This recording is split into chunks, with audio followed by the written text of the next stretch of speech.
level 1. And I would like to pass out a copy of my proposal. This one is this around, so you can take a look at it. And the reason why I wanted to start doing the sepsis protocol implementation project is because I noticed that at a hospital where I work at, there isn't one in the inpatient setting, and there have been some instances on the floor where I think patients were admitted to the wrong floor, basically my floor, and within an hour or two they're already transferred to ICU, TCU, and I think that there's a lot of frustration with the nursing staff because they can't do a lot for this patient while we find a bed for them. And usually our facility is very busy, that we tend to have no beds in ICU or no beds in TCU, and we have to wait for the doctor to go to the TCU and find someone to change the level of care needed. And then sometimes I think, are they even using it in the ED like they're supposed to be? So there's a lot of questions. And so what I did is I researched our protocol, and I think it needs to be updated. It was last written in 2006. Oh, yeah. So this is a copy of that protocol. All right? So here's a little background. What started is that in Europe, there's a campaign called the Surviving Sepsis Campaign. And what they do is want to decrease sepsis mortality in hospital settings. And what they found out is that death among hospital settings, especially in the ICU, sepsis is the leading cause of death that's not cardiac related. And the death rates since then have increased in the U.S. annually also. And there's about 750,000 cases of sepsis in the U.S. yearly. 215,000 of them result in death, and it costs about $60 billion. Yeah. And what I found out doing through my research is a lot of hospitals in the East Bay and San Francisco area are already implementing this. And there's a research study I'll talk about. Okay, so what sepsis is an infection process that's triggered through the inflammatory system. And what it basically does is shut down all your organ systems and lead to multiple organ failure. It's also known as SIRS, systemic inflammatory response syndrome. And some of the symptoms that are very common in patients that do come into our hospital is delirium, confusion, sweating, increased heart rates, low O2 sats, common, high blood counts, low O2 levels, increased lactate levels, hypertension. And they already have signs of some organ, like low urine output, things like that. So my project proposal is to initiate a sepsis protocol throughout inpatient setting as well. And the need will be just to decrease the sepsis mortality. And currently, 56% of patients with sepsis die in the ED and ICU level. So my project goal is to decrease sepsis mortality in inpatient settings by 20%. And the project success will be to actually see that decrease in sepsis mortality. Risks involved will be the cost and training, but I'll talk about my budget. Actually, there are not that many costs to the program. Training, it's a 4-hour training course that they have. It's actually, there's one online, and there's also one that somebody comes out and trains. Obstacles will be people don't want to change, don't want to learn the new EMR system, things like that. Project objectives. Develop a sepsis protocol in all patient settings based on best practices and review of the literature. Increase awareness among staff and patients about sepsis. Have leadership support. And have a standardized protocol for our nurses to use and to implement early treatment of sepsis. And what I found out, if you have standardized protocol that nurses can do labs on their own without waiting for the physician to come and order it, it speeds up the process of treatment and increase in the life. So my timeline is 16 months. It would involve doing the PDCA cycle. So the plan is to have best practices implemented in the hospitals, reviewing the literature and the best practices. So first we will meet with leadership and stakeholders.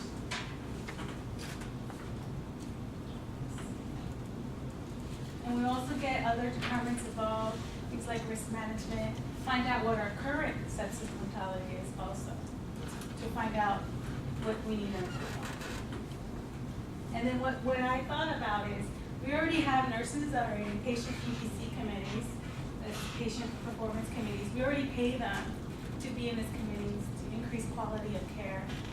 And what we can do is have them be part of the project, and it wouldn't be that much of a cost.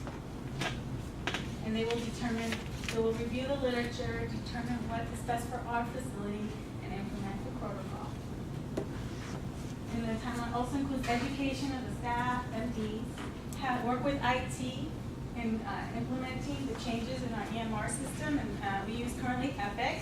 And from doing my review of literature, Sutter Health already has this implemented into their Epic system, and it's not that difficult to use. I was going through the training online. It's pretty simple.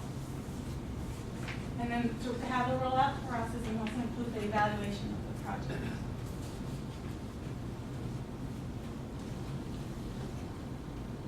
And this is a list of common diagnoses that include sepsis. And most of them, almost every patient has at least one of these. I mean, UTI, pneumonia is very high right now as the winter season is declining. And there's always wound infections. How many people have hip replacements, joint replacements? And this is just some of the things that we have on your protocol. What a nurse can do if you have a protocol in place is draw labs, do lactic levels, blood cultures, CBCs, LFTs, APGs, start IV fluids, monitor glucose levels, do pipe and cross to anticipate a blood transfusion, and administer. They say that within an hour when someone's going into sepsis, administering antibiotics will increase life. EKG, chest x-ray, rule out pneumonia. And then currently, one of the hospitals where my husband works, they were part of that research study actually. And I have a copy of his protocol in the ED stuff here. Pass that around. So, and I'll also pass out, last week there was an article in the San Francisco Chronicle just about what the study was with UCSF. And there we go. And I'll talk about that. So Catholic Cancer West had a 3-year study. Yes.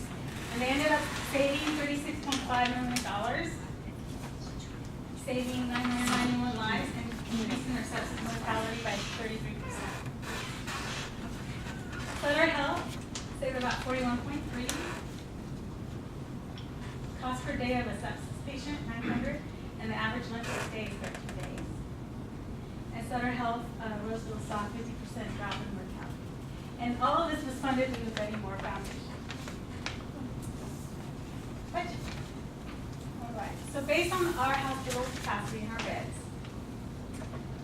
the average, 240 is our average daily census. The cost per sepsis case averages from 16 to 22,000. Cost of training is normally 300. So 300 and our staff multiplied by 350 comes about to 196,000. So pre-protocol cost of sepsis is about 36 million. After implementation of the protocol, 31 million. So you'll be saving for almost $5 million after implementing the protocol. And that's your return on investment, 24%.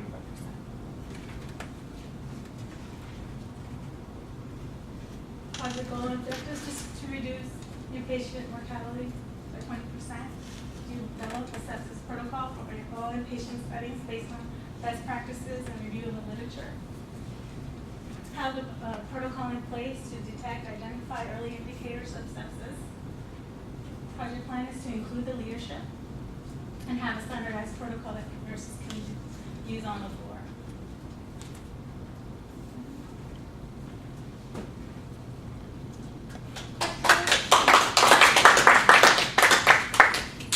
Does your quality department get involved with you in helping do this? Oh, yeah, they would. And about risk, quality, but any other questions? Do you think looking at it for the entire inpatient hospital is too ambitious? Have you ever considered that you just really study it on your unit and see the impact of it, and then before you expand it out? I did cross my mind, but what I thought about is first on one unit and see how it goes. But then I saw that another hospital did it hospital-wide and it was really successful with it, so I said, why not? So I'm used to hearing at the Kaiser I'm at that they will have a sepsis code which signals that someone is coming in from someplace, and then so ED knows where to put them. That's part of this research coming in. What I found, there's a list on the article of which hospitals were involved, and there were 2 Kaisers involved in it. So I'm pretty sure, based on that research, they're going to start implementing it across Northern California after. So, since you're also an educator, what would you suggest that we could do when we're teaching nursing students to become more aware? You know, they're gonna get their pathophys, and they're gonna get the acute med-surg, but there is not that awareness of an assessment looking at sepsis. They don't have that much experience. What could we do to alert them more? Because I was right on that Lady Moon Foundation thing. I thought, wow. Oh, yeah. She's,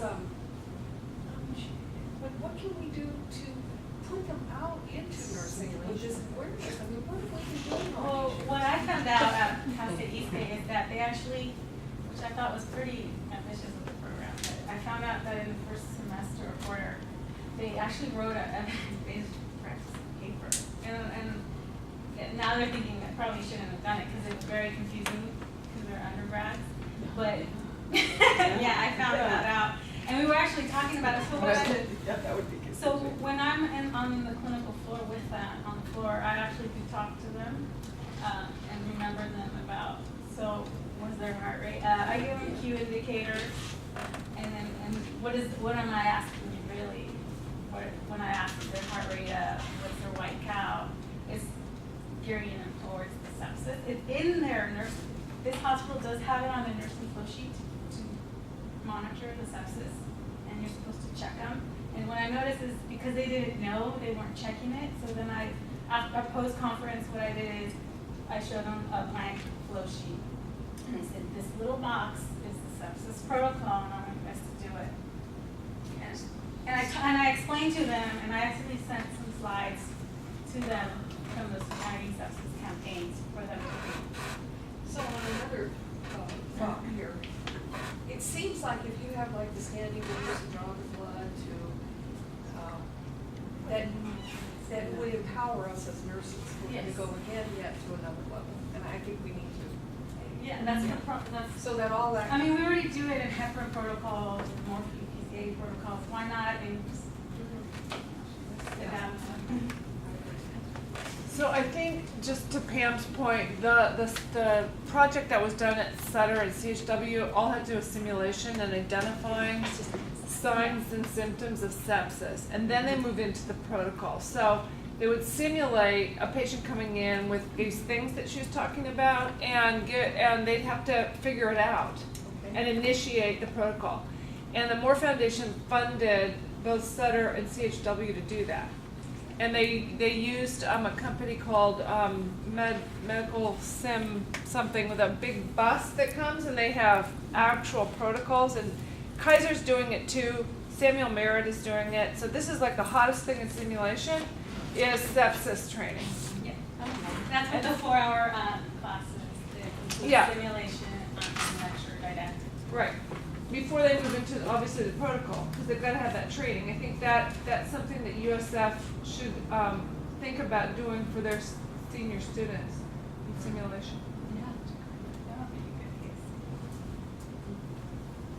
case. Thank you, Maria.